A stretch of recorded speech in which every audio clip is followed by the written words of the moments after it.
Welcome, and welcome to Let's Talk Fabulous with our wonderful panel. Yours truly, your guest host, Barbara J. Beckley. Yay. Back again. We've been back and forth, me and Mrs. Wonderful, Awesome Queen, Kimberly O'Neill. We've been tag teaming, and I'm loving it. I want to do this one little quick tip.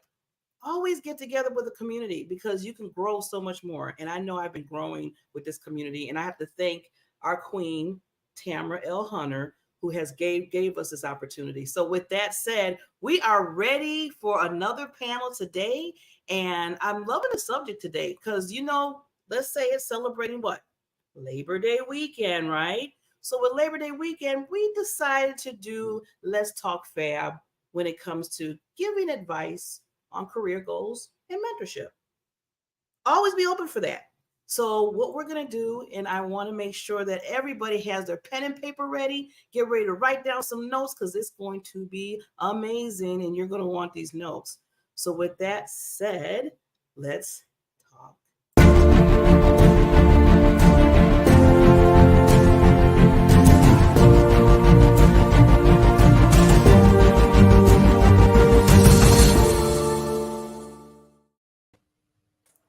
It's just amazing how I can just bring people on just like that, like magic. Woo! So we have our lovely panelists today. The lovely, look, I see I have all ladies, so I can say queens. That simplifies things. Yes, it does. Put that crown on, you have it all the time. So before we even get started, because I want you to meet each individual queen, I have my sidekick co-host as well, Miss Renee, and we're going to hear from her, and then we'll get right into our topic. So let's hear from Renee. Hello, everyone, and welcome to today's fabulous show. My name is Renee Rice, founder of Finding Your Voice Network, Finding Your Voice Network magazine, women's life and leadership coach, and #1 best-selling author for Finding Your Voice, Unlock Your Chains, and Unleash Your Greatness. We will be joined by guest host Barbara J. Beckley as she welcomes expert panelists on this Labor Day weekend on the power of mentorship and how important it is, and as we talk about career goals. So grab your pens and your paper and your tablet and stay tuned for a fabulous show. Thank you so much for allowing me to join you every week. Take care, everybody, and enjoy the show.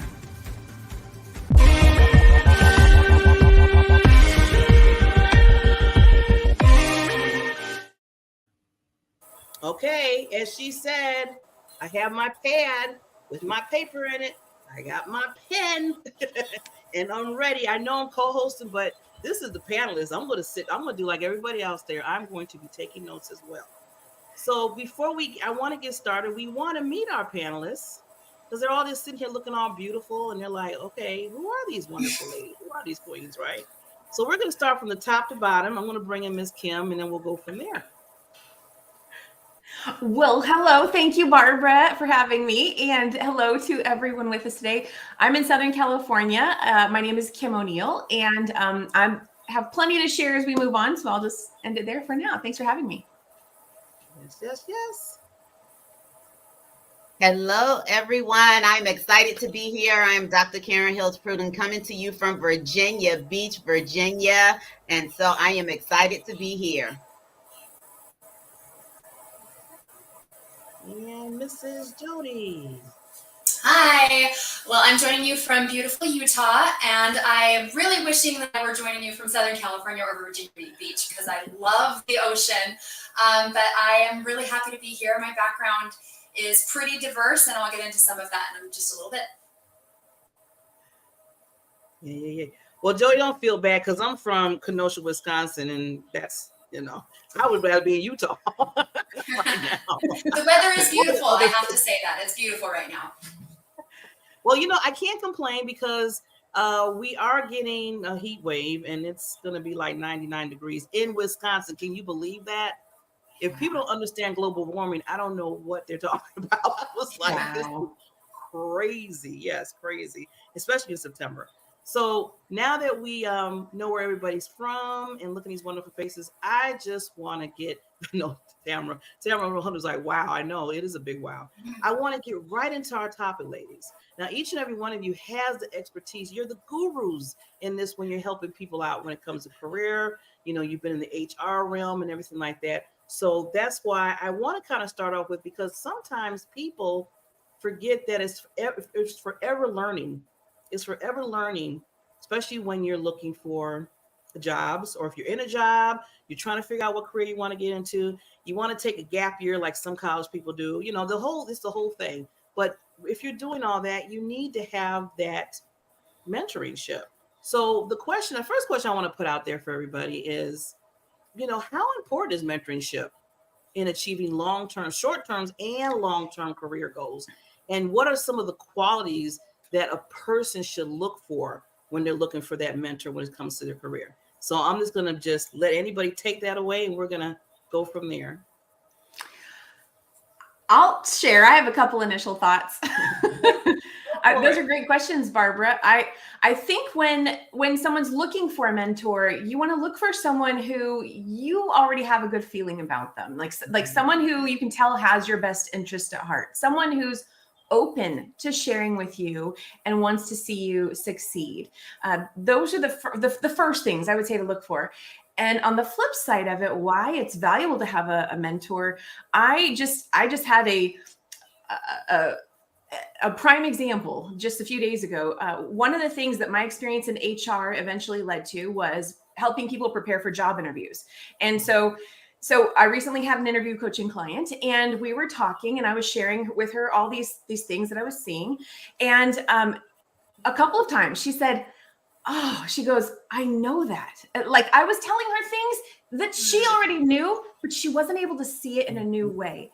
And literally just by our one session, after 8 months of having horrible interviews, she literally had an amazing interview experience. She emailed me. She's like, oh my gosh, Kim, such a difference.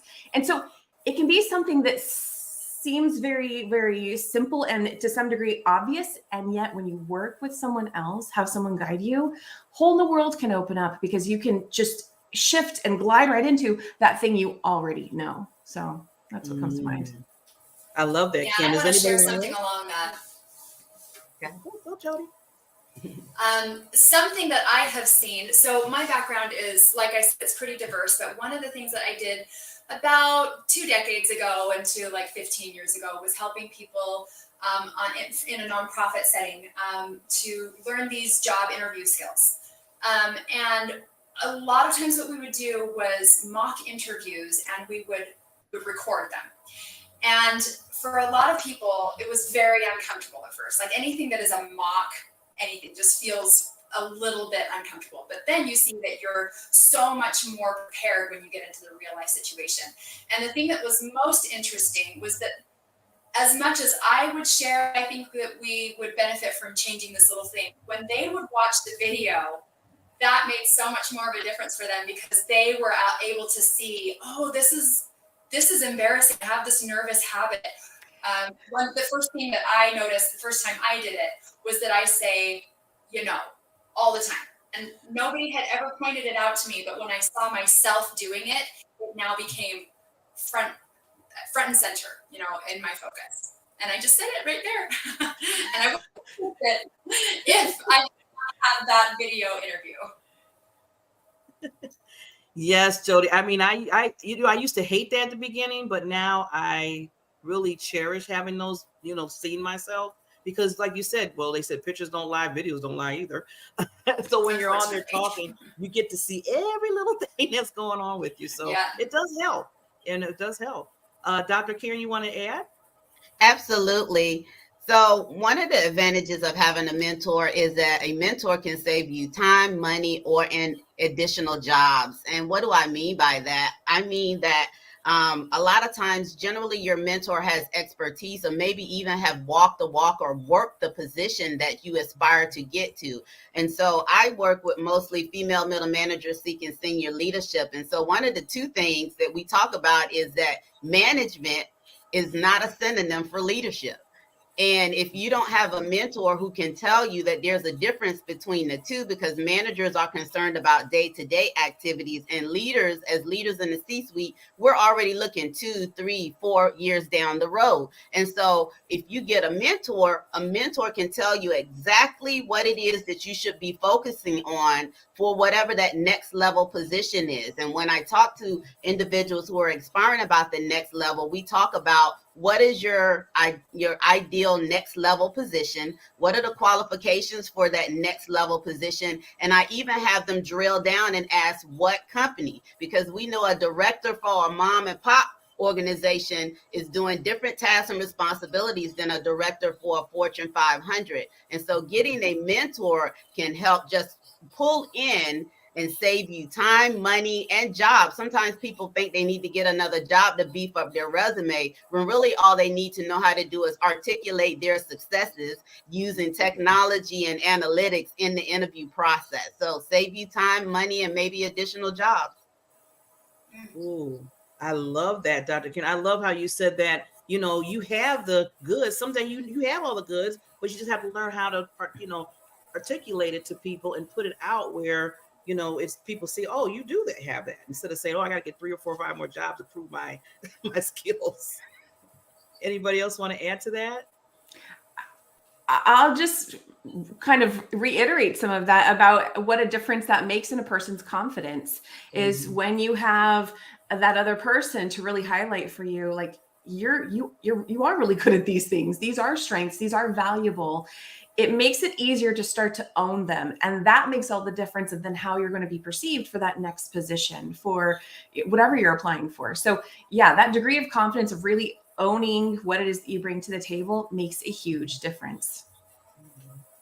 Yeah.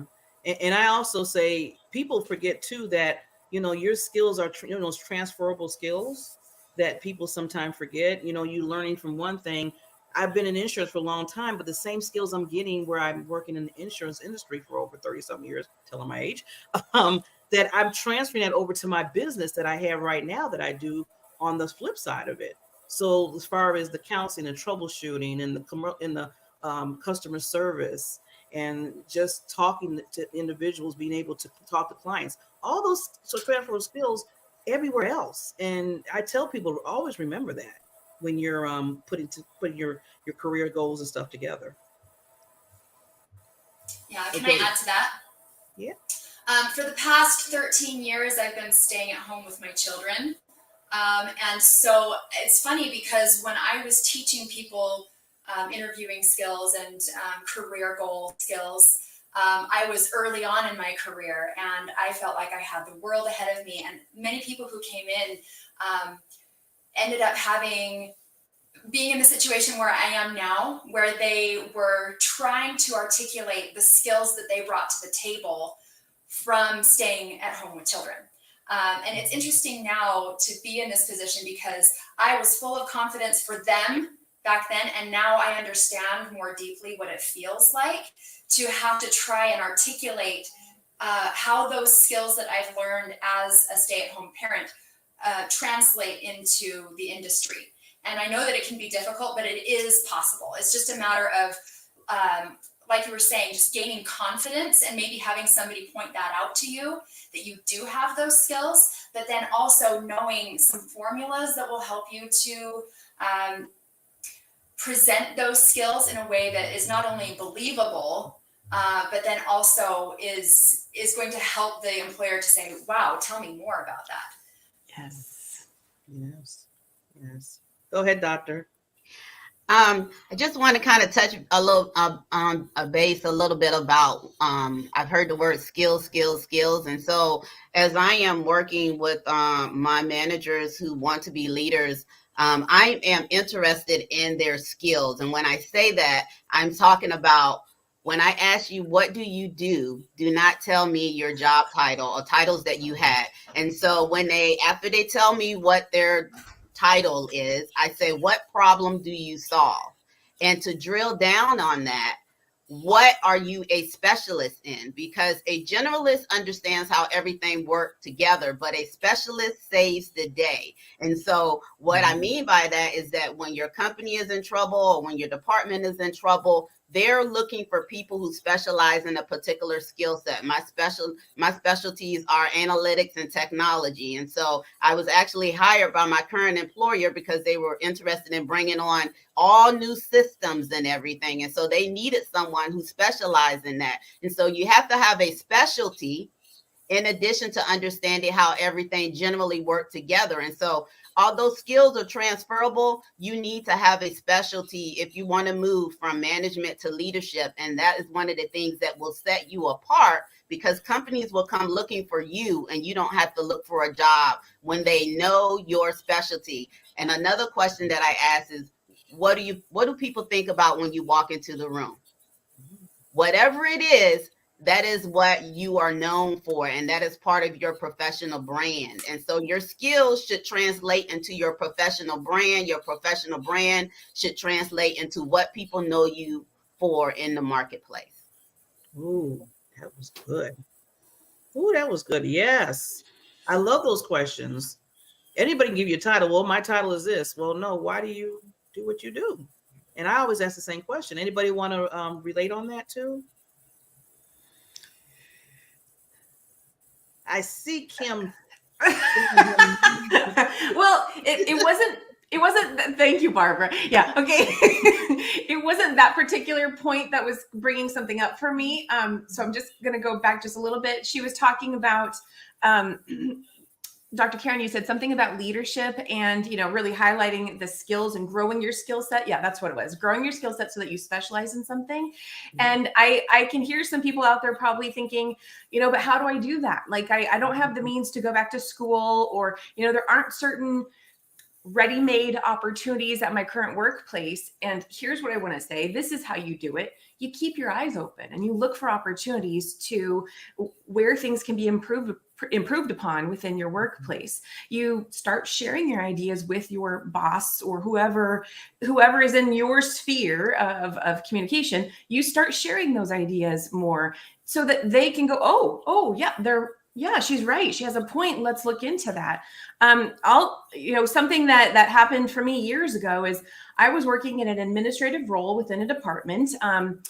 I think that we all, to some degree, have leadership within what we do. And it's just the degree of whether we own it or not. And so I had some of that, but by title or anything, I didn't have a leadership role or title. But I took leadership within what I was doing. For instance, I started noticing that with our whole phone system, we were a dental benefits company. We had lots of prompts and trails that all the calls could go through. And I started noticing, okay, there's some glitches. There's some issues here. People are getting lost. So as I started to share those ideas, eventually they decided, well, we want to actually revamp our entire phone tree. We want to do a whole new one. And this whole project started to take shape. And eventually I had a little bit of experience with voiceover work. I actually got to be the person who did all the voice prompts for the system. And it was fun and fulfilling for me, but my company got an entirely new system that also worked more efficiently for them. And as a result of part of this, eventually shortly after that is when I moved up into a more leadership role at work. So there doesn't have to be something right in front of your face staring at you saying, here, apply to this. Keep your eyes open. Look for those opportunities to learn, to grow, to share. That's how you showcase your value and enhance your skills. And so that's what I wanted to add to what Dr. Karen was saying. Yeah, awesome. I like that. Before we get into some more good information, see everybody, I hope you have your pen and paper. Just to remind you, I wanted just to add to that, because a lot of times people take some time for granted when they're at your job or where you're working, if they have like special projects going on. If your manager comes to you, or there's a certain, group within your organization that's doing something, that is a good opportunity too. So I want to kind of just, if some people want to talk about that a little bit real quickly, Dr. Karen. Yeah, I want to talk about the term, that's not my job.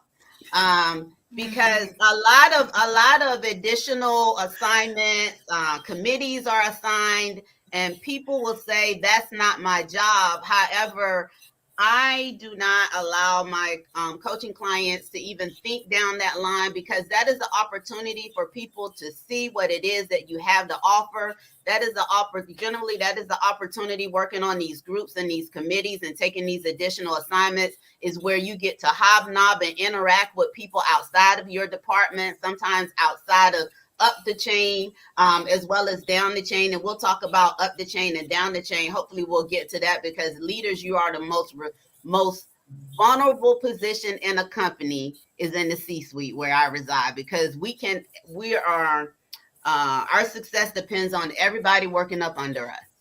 And we can't do everybody up under us job. And so for those additional assignments, that visibility can equate to an opportunity being built for you. Someone can create a job to pull you over to their department just because they worked on a committee with you. That type of additional assignment can create an ambassador for you, where people are speaking in rooms that you haven't even gotten access to, all because they worked on a committee or a group or an assignment with you. And so when you are in the workplace and these additional assignments, I get it, it's additional work in addition to what you are responsible for, but look at it as an opportunity to get visibility, to gain credibility, and eventually that will create opportunities for you in the workspace.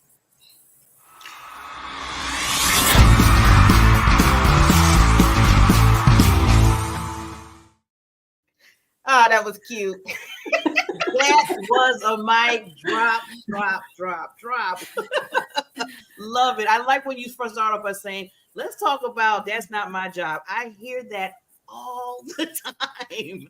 To the point I'd be like, it's just like, that on the chalkboard when they with their fingernails, and I'd be like, why are you saying that? I said, you're missing so many opportunities, but you're talking about that's not my job. Sometimes I ask, well, what is your job? Sometimes I do go there, but then I have to be careful to keep my job. But besides that, does anybody else want to add? I mean, that was a whole lot, Dr. Karen, but anybody wants to, any other things to add to that discussion? We're good with that? I'll just say that was the very first thing that came to mind for today's conversation. So I love that she put that out there. That's not my job. I mean, that's the best way to just stay exactly where you are then, and never be able to move up, never be able to advance. And it really goes into that mindset of, are we feeling entitled, or are we ready to play? Are we coming to add that value? And so, I believe that I'll use interviews as an example. I believe the job interview is a two-way street. They are interviewing you, seeing if you're a fit for them. And yes, you are also getting an opportunity to to kind of interview them and find out, is this company a fit for me? But you must always keep at the forefront of your mind, like, they're the decision maker. What are you bringing to the table? And that openness to learn, to grow, to provide all that you have to give, and you have so much. That is going to be what sets you apart from so many other people who have the mentality of, well, that's not my job. And, so yeah, great point. I just want to add a little bit to that. When I was teaching these skills to people, it was in actually a religious setting. And so a lot of the people who would come in were so focused on being humble, because that is, a big thing that we're trying to do in a religious setting. We want to be humble. We don't want to put ourselves forward, like pretend like we're better than other people. But I want to submit that another attribute that we should be trying to cultivate is that of empathy. And if you are looking at it from the perspective of, how is this going to benefit the company or the other person in this? Like, think about how nervous they are that maybe this job won't get done. If you hold in what it is you have to share, then you're actually not being empathetic, and you're not being humble either. You're just leaving them in a lurch where they feel like they have to go somewhere else to find somebody who can get the job done. And maybe you are the person.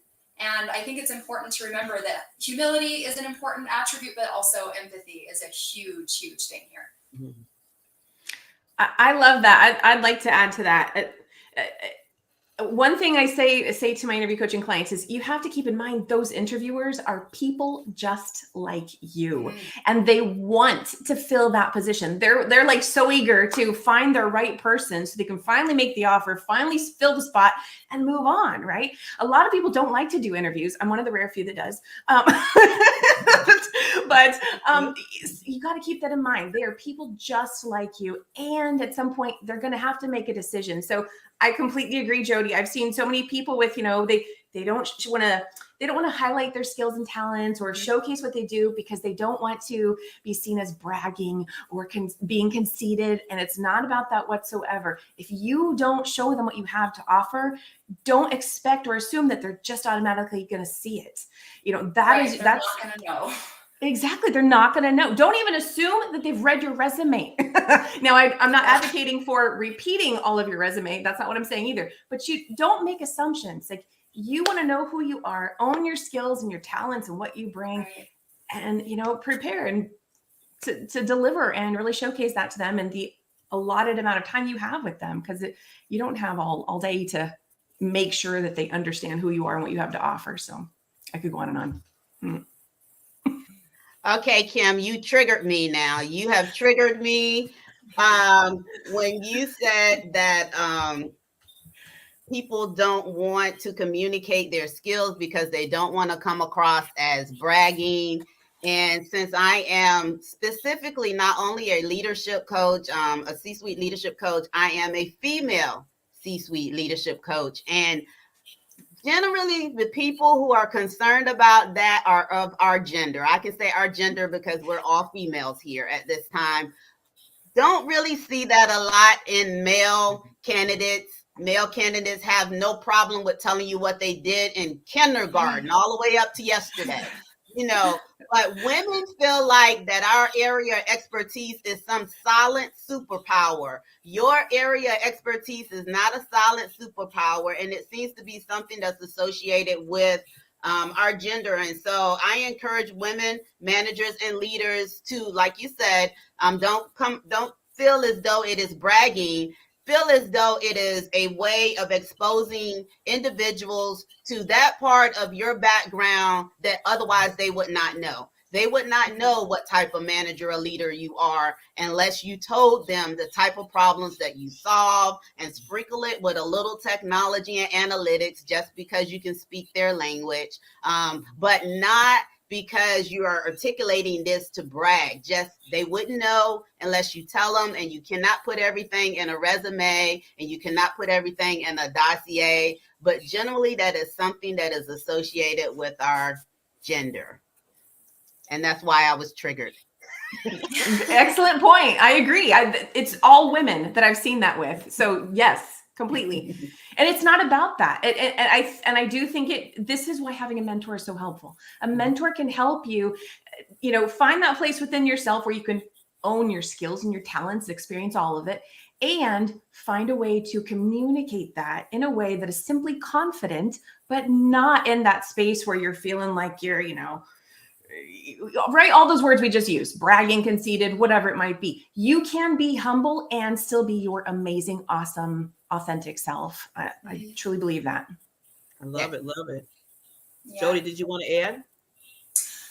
So there's a specific formula that I would teach people. First of all, when people ask things like, so what attributes do you bring to the table? That might be a question that they might add to the interview. And a lot of times people will say, if they're starting to feel more confident, they'll start to say things like, well, I am proactive. I have good organization skills. They'll just start listing things off. But the formula that I would teach people was choose one of those attributes at a time and create what's called a power statement. And a power statement is so much more power packed because you give a specific example. Okay. So you say, I am, or I can, or I have. You choose what the one thing is, and then you give a specific example of a time when you used that. Then the third step is to show the result of whatever that example was. So this would be a wonderful time to sprinkle in numbers, like I was able to increase our revenue by 600%, or whatever it might be. And then the fourth and possibly the most important step is to show how it applies to them. Okay, so this is what I've done in the past, and this is how it applies directly to your company. So do you want to hear a quick example? Yes. Yes. So this is a pretty simple example that I used back in college, okay? So it's not going to be applicable now, but this is just a really good idea of something that can help you to see how these 4 steps play out. Okay, so I have excellent customer service skills. There's my attribute. For example, when I worked at Banana Republic, I focused on the individual needs of each customer that came through the door. Number 3 is, what was it? Do you remember? Okay. It is the results. As a result, for 2 months in a row, I won the award in the company for the highest customer service skills. And here's the application. I know that I can do that for you as well. Okay, so I know that I can focus on your customers' needs or whatever it is that you want to apply it to. So it's one attribute at a time. You focus on one example. So you tell a quick little story. It's not going to be a 15-minute story, but just a quick, pithy little story. And then number 3 is the result. So you can add in some specifics, like some numbers. Anytime you can attach numbers to things, it makes it make so much more sense, and it's very memorable. It'll stick in their brains. And number 4 is the application.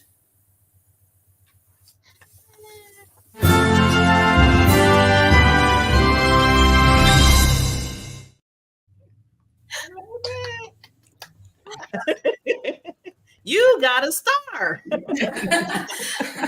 Oh my God, that's amazing. Now that's why I put my you know, when you stay at home with kids, I have to say I'm raising 5 kids right now, and I have some businesses on the side, but a lot of my time is spent giving gold stars and not receiving them. So I really appreciated that. Yay! Oh yeah, and Tamara even said, "Our queen, gold star coming." Jodie, congratulations. Yeah. Thank you, Tamara. Get your gold star. I love that. See, that's one thing I love about it. But give me examples of how, give me some kind of template. I love all that kind of stuff. So when you did that for us, I know a lot of people got a lot of information on that, how to go by doing that. Because you're right. Yeah, and it can apply it can apply for any different attribute that you want to highlight. If you list it, it's not going to stick. Like if you just give them a list, they're going to be like, well, that's what everybody else said. And so it doesn't actually hold any weight. So anytime you can put those examples in there and those specific numbers, it is going to make much more of a positive and long-lasting impression. Yes, yes. Anybody wants to add real quick? I'll add. I love that. I love that. I would like to add that as the person who is interviewing, you need to have already identified what are your battery of skills, so you'll know which one to pick from. And so one of the things that I do is when I'm working with my clients who want to be in the C-suite is, what type of entrepreneur are you? Of course, an entrepreneur is an individual who works for someone else. And so what type of entrepreneur are you? Are you the visionary, which is the advocate? Or are you the creator, which is the detailed person? Or are you the change maker, which is the person that goes out and get buy-in? And so once you identify what type of leader you are, and it could be situational, so you can be based on the situation. All 3 of those type of entrepreneurs can be one person at different given times, but be able to identify, I am the advocate, I'm the visionary. And this is the reason why I say I'm a visionary, because I shop my competitors. I know what my competitors do. I know what's going on in the market. I know what's going on in the industry. And I bring the next step for the organization to the table. And so that's why they identify themselves as a visionary. Or they may say, hey, I'm a creator. I'm a details person. I'm the person that everybody hates to come into the room, because I'm the person that say, do we have the money to do this? I'm the person that say, do we have the talent to do this? Do we have the right people at the right time and the right jobs to do what it is this visionary over here has laid on the table? Who is going to buy the new system that we need to do this? And so I'm the details person. So I'm the person that everybody hates, but we got to talk about this stuff. So usually there's a meeting after me. Yes. And then, or am I the change maker? Am I the person who is an advocate? for the change, but I'm the person that's talking to the employees, talking to the press, talking to our stockholders who's saying we need this to be competitive. We need to do this. So you're getting buy-in from everybody, because of course change can't happen without buy-in. You need to know what type of leader you are to even know how to highlight that question that Jodie just did before I start talking, because you want to be able to highlight all of the stages that you go through when you're effecting change in an organization with the formula that Jodie provided, so that you can show that you are the best candidate for the job. And so you got to know a little bit about yourself prior to answering those questions, to set yourself aside from those who have similar education, similar styles, and probably similar resume as yourself. Definitely. Can I add something to that? Sure. I would also say that this comes back to not only mentorship, because a mentor can help point those things out to you, but also the people around you who know you the best. Recently, I was filling out some of these forms, like trying to understand myself better so that I could know what's my purpose, where am I heading, and I put down certain skills and attributes and titles, how I define myself. And then I asked other people around me to fill out the same things. And it was surprising to me how they saw me differently than I saw myself. So they saw me as, they would come to me when they needed help with certain types of things. And those were things that I had not even realized. I even asked my mom, what was I like as a kid? And she would say, your sister was the visionary. She always had all the crazy big ideas, but you were the detail person who would actually get it done. And I was like, I don't even remember. Can you tell me more about that? I don't remember what you're talking about. And she said, so when you wanted to get together, so my sister is 2 years older than me, so we had a lot of the same friends. And she said, so Katie would get this crazy harebrained idea of what you should do with your friends, and she would just kind of not do anything to make it happen. But then you would be the one to make sure that you called everybody and got everybody there. And so that was an interesting eye-opening moment for me, where I realized that I have a skill that has gone back to my childhood that I didn't realize that I had. And so I think that can be really helpful. Yes, Yes, absolutely. Yes. Kim, anything to add? All great stuff. Nothing new is really coming to mind. I think I'll just reiterate how important it is to know yourself. And yes, you can do that through the people who have been able to observe you and see those, the 360-degree elements of yourself that you may not be seeing yourself. And how helpful it is. It's really important to know who you are when you're in any situation, especially a job interview or at a workplace, already working there. And I think at that time, it's okay, like Dr. Karen, it's okay to brag, especially us as women. Mm-hmm. We all this, I don't like to brag. I don't want to say too much. No, this is the time that you have to do that. You're trying to get the position. You're trying to show confidence in yourself. Okay about bragging. Nothing's wrong with that.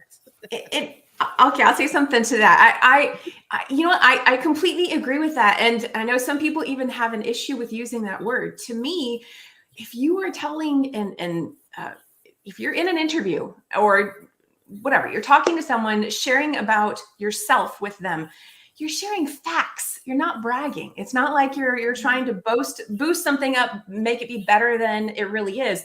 I never advocate for embellishing or lying. You want to be telling the truth. All that matters is you need to be owning the truth. It's just a fact. You did this. You are good at this. This is what happened as a result of the great thing that you did, the valuable thing that you did. It's just a fact. And so for anybody who's struggling with even that word bragging, see if you can shift how you're perceiving that and just bring it down to it is what it literally is. And you did a great job and it made a difference. Own it. Own it. Ooh, I like that. Own it. So we're going to own it for a minute and we're going to celebrate Labor Day. Got this quick video and we'll be right back with some more questions for our wonderful panel.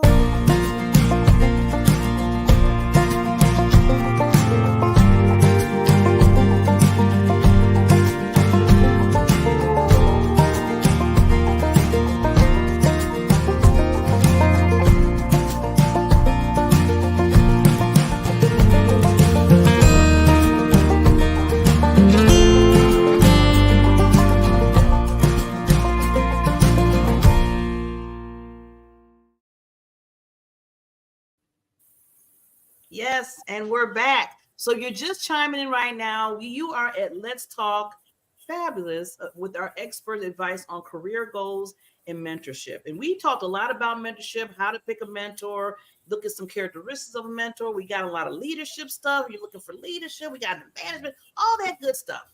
But now I want to ask the question. The question is, this would be a show, I think. The question is, what's the difference between a job and a career? Now, who wants to take that? It might sound simple, but I have been hearing a lot of background, like people don't really get it. So maybe we can help from our wonderful panelists. So who wants to take that first? I'm getting laughs. I'll simply say that to me, the difference between a job and a career is a job is more task oriented, kind of like the difference between what Dr. Karen was saying, the difference of a manager and a leader. It's kind of that sort of similar difference. You know, a job is task oriented and a career is, you know, something that you're putting your heart in, you're building something. It's going to have various layers and, it's something that's definitely growing. It's not just focused on, well, this is the one task and I do it and I'm done. That's how I see it. Yeah, I want to add to that. Oh, go ahead, Dr. K. I was just going to say that exactly the same thing that she said, just in a different way, that careers are in succession. You're building on it. And careers could also be a combination of the jobs that you've had where you've obtained different competencies for a particular industry. And so career is building something. It doesn't necessarily, it could be different jobs. And a job is standalone until you have something before it or after it that ties it together. Good. Jodie? Yeah, and my thought on that is it's really linked to fulfilling your purpose. If you have a deep understanding of what it is that you need to accomplish on this earth during your very short mortal life, like it's a very finite amount of time. And if you want to work toward a legacy, that brings to mind what a career is versus a succession of different jobs. You know, if you don't go home at the end of the day feeling like you are working towards something and making the world a better place in some way, then you're in a job and you're in it for the money. I think that's a huge thing for me. If you're in it for the money and that's it, then you're not fulfilling your purpose. But if there's something deeper underneath it, then I think that is what we need to be working toward. That's good. So I'm kind of hearing that really career is kind of equal to your purpose, more so than just doing a particular job. Am I on that or I'm way off there? Well, and I think that some people are in the wrong career even. You know, some people are working to build something, but then they get, 20 years down the road and they realize that this is not helping them to fulfill who they are, right? And so then they end up changing careers, but it's still building upon what they learned in that foundation in that previous career that helps them to make more of a difference in the future and fulfill that purpose more deeply. Yes, I know Dr. Karen had something to say too. I was just thinking that I don't disagree with anything that has been said here, that sometimes it takes individuals a long time to find out what their purpose is. And so when you are young, you have a community of individuals who will help you identify what you are good at and what they see you being good at. And then they may help you kind of strategize a career based on that, or a succession of jobs, and you can make good money from it. And everybody's told you you're good at it, and you are good at it. So you have employers that hire you, but it may not necessarily be your purpose. And I've heard that some people have lived their whole life without finding out what their purpose is, and a good life, and was happy and satisfying without finding out what their purpose is. And so I think I kind of balance that thought of purpose, because I do think I'm still building on my purpose. I think I'm still building on my purpose, and my purpose has really changed and pivoted throughout my life. And I was all in. I was all in with both feet, when I thought certain other things were my purpose. So I do believe your purpose can change. But so I don't disagree to anything that was said, but I do know that some people go their entire life without identifying what their purpose is. And it's a happy life. It's not a sad life or anything, but they just never found out what their purpose or passion is. And I know because I have a daughter who is a millennial, who is excellent at a lot of things and can make a whole lot of money at all of her talent. And yet she's still seeking that talent that she's passionate about. And so I do know that happens among individuals as well. I'll add to that. I love that purpose came up in this conversation because I completely resonate with that. I have always felt very purpose-driven myself. And to me, what I hear when we introduce purpose into career is your heart. Is your heart into it? Are you feeling fulfilled by this? The other element that I would like to speak to, and that I think Dr. Karen was bringing up, is personally what I've learned is, for me, my life experience, I've always been very career driven, purpose oriented, but I've come to learn that not everyone finds their purpose through their career. And so to me, that's where that nuance is, that some people may not feel purpose connected to their career, but yet they can still build a career that has meaning for them, that provides value to their life. And other people may find purpose, what's deeply fulfilling, through some other stuff.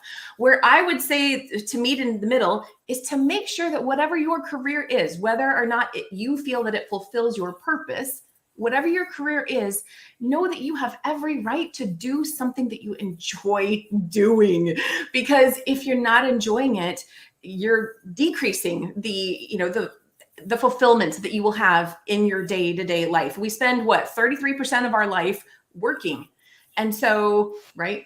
I'm thinking about that. Yeah, I think that factors out generally. 33% of hours. It's about 90,000 hours, and it's about 33% of our life. Yeah. Okay. So I mean, that's a huge chunk of time, especially anybody working a Monday through Friday, 8 to 6 or 8 to 5 type of job. That's like the bulk of your day. Your energy, how you're feeling about your time spent matters. You want to be able to say that you're doing something that you enjoy doing. And if you aren't, you can go find something else that you enjoy doing, whether or not it's purpose related for you. So to me, that's how all those things combined. And it's, you want to love what you're doing. You want to enjoy it.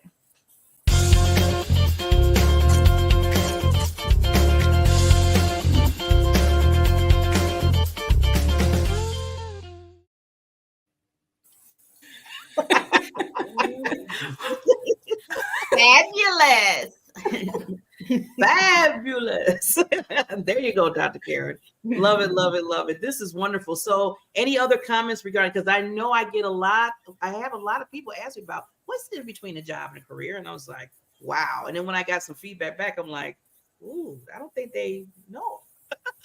So you all kind of, I'm glad that we talked a little bit about that, because it is important to know that. So it's talking about, because we have time for one more question, I want to go around the room. One thing, let's go about career, since we did, difference between a job and career. With career, and I know we talked about a little bit about career goals. We talked about mentorship, but let's talk a little bit about career goals, because that can be a difference between just, looking for a job, making sure you're getting paid because you need something in your pocket and you need to pay the bills. I get that. We all need to do that. But when you're talking to people about career goals, how do you work with people in that sense, or if they're to ask you those questions? Who wants to start real quickly? I'll start.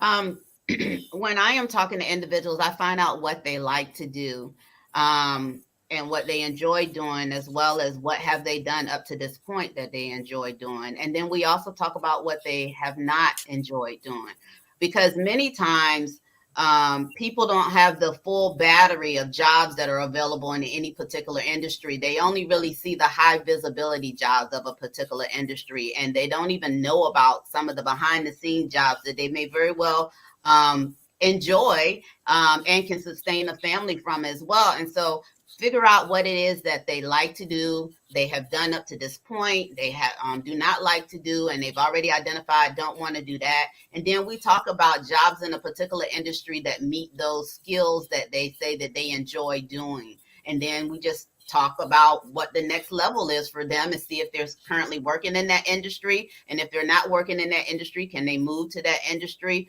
or how can they reinvent themselves so that they'll be an eligible candidate for that job in that particular industry. But there are so many jobs out here that we are unaware of that people can be happy in, but they just don't see them and have never heard of them. That's a good point. Anybody want to go on that real quick? That's important. Jodie. So I was just listening to a podcast the other day from Dr. Huberman. I think he's at Stanford University. He was talking about goal setting. And he said that it's important to break it down into 3-month goals. So, I mean, we have our big lifelong goals, and, we were talking about purpose, but then if you can break it down into, I'm going to focus on one goal that's going to work toward that big goal for the next 3 months. And then what you want to do is break it down into, this is what I need to do each week to lead up to that. And this is what I need to do each day in order to achieve that goal. He said each day you're probably going to find that you're at a different level of motivation to reach that goal. And he said, you can look at it and think I'm at like a 4 out of 10, or maybe another day you're at like a 7 out of 10 in terms of getting the actual like grunt work task done to reach that goal. And this is very applicable to our careers as well. And he said, if you're motivated, if you're feeling like, yeah, I'm a 7 out of 10, then you want to take like 2 or 3 minutes to just sit down and visualize, not yourself doing the task necessarily, but how you'll feel once you have achieved that goal. And so 2 minutes, 3 minutes, just sitting down, visualizing your mental and emotional state that you'll be in and what it's going to be like when you get that job promotion in 3 months from now, or whatever it might be.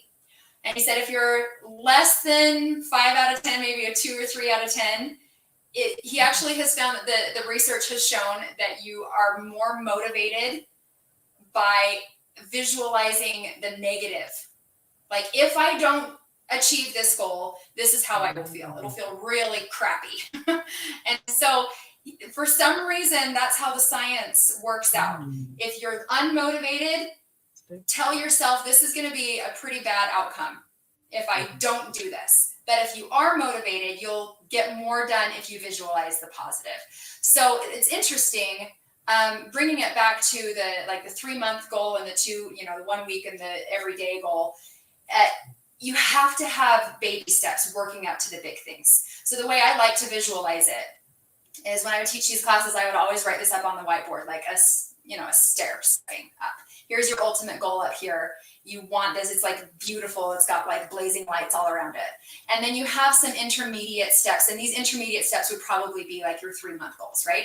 But then it's like each one of these steps is this tall, and you've got a little person trying to jump up to that, and they're just too small, right? Like, they cannot just jump from where they are to where they need to be up here. So you create like a little ladder, and that's each one of those weekly or daily goals that you're going to do to work up to that 3-month goal. And then if you keep patiently working toward that, then you're going to find that you're going to be able to either make it to your goal, or realize as you're halfway there or something that maybe I need to revisit that goal, and maybe it's not going to help me fulfill my purpose, and that's okay. It's totally okay to revisit your goals, your long-term goals, and revamp them a little bit.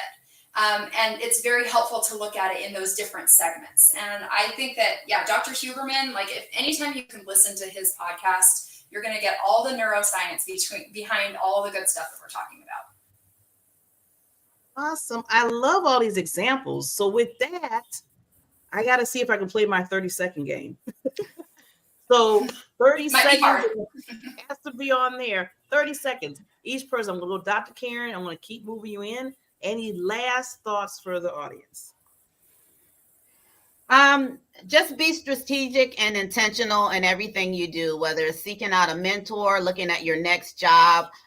You want to be strategic and intentional. Awesome. Jodie? Well, you are a beautiful person, and it's important to show authentically who you are to other people. And there is no good that comes from, like we talked about before, feeling like you have to hide that, because you're not going to make a strong connection with other people. You're not going to be able to help them who you are. Boom. And Kim. Remember to own who you are. If you don't know, excuse me, if you don't know who you are and what you bring to the table, then start to do that internal research. And when it comes to getting a new job, kind of going to what Dr. Karen was saying earlier, you may not know what new job you want, what direction you want to go, but do the research. So start to open your eyes and go, ooh, I like what they're doing. Let me talk to them. Do your research through talking with other people, learning about what they do, and then seeing what's going to be a good fit and direction for you. The possibilities are endless. Woo, possibilities are endless. I got to show this wonderful queens. Thank you for coming on. Let's Talk Fabulous with these wonderful experts. And I always tell people, reach out to these experts. They're here. They introduce. You got to get to know them relationship-wise here. But they each have an individual thing that they do for people. Reach out. And always, next week, Let's Talk Fabulous show will be on. And I believe Kim is the guest host next week. So with that said, do you have the title real quick? It is. It's called The Privilege of Aging. I'm excited. Ooh. Oh, yeah, I definitely got to write notes on that. With that said, thank you, Dr. Karen. Thank you, Jodie. Thank you, Kim. And thank you, everybody out there with comments. We appreciate you, and we will see you next week. I want to say thank you Thanks for having for joining us today and welcome you back next Sunday as we once again are joined by a panel of subject matter experts that will explore and focus in on our fabulous lives. Until next Sunday.